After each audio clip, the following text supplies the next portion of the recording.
What's up mga beshi, wap? Tayan guys, gabi nga yan guys at samahan niyo ako guys dahil kargo ko na. Pasensyahan niyo na po yung boses ko, medyo may pagkaano lang. Ayan na, nag-CPU muna ako at bago ako mag-cellphone at matulog.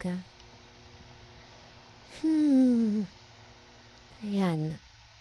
Guys, may kikwento lang ako sa inyo. Alam niyo ba yung ano ko? Panaginip ko, hindi naman siya medyo scary. Parang, isang araw daw is nasa school kami at tawag dito? Parang alas 4 na nun dahil ang labasan daw namin 12 tas 4 na. So, ang nangyari daw is nagkaroon ng tagu-taguan sa school namin at nasa school pa kami kaya wala kaming nagawa at nakitago na kami. At alam niya ba anong mangyayari sa amin? Magkatawa lang magtago. Yes, magtasamo na tayo, magdodrawing tayo. Guys, ang gawin ganun sa amin, parang ulis yung maghahanap sa amin. Kaya talagang ayun. Ay, naku po. Tas ayan, panay nagaan na lang ako, drawing lang ako ng letter A, tapos parang pagdudugtong-dugtungin ko na yung mga letter A dyan. Pagpasensyahan niyo po talaga yung boses ko dahil hindi pa talaga yung kagandahan. Yung like,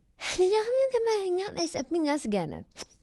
Hindi pa talagang kagandahan ang boses ko kaya, sorry po. Hindi ka naman po hiniling na, ay, ganda pala ng boses ko ganito, ganyan. Super duper. Natutuwa ka dahil may boses ako, hindi ako.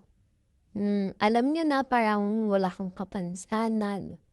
Thank you guys. Thank you Lord. Oh my God. So sa mga may kapansanan, wag po natin silang tatawanan. Dahil pag nangyari po sa atin yan, hindi po tayo tatawanan nila. Hindi nila tayo tatawanan. Kaya maging aral sa inyo kapag nagkaroon po kayo ng sakit na like, meron kayong mga butlig-butlig sa katawan. Ay, ganito ganyan. Ha, may butlig-butlig.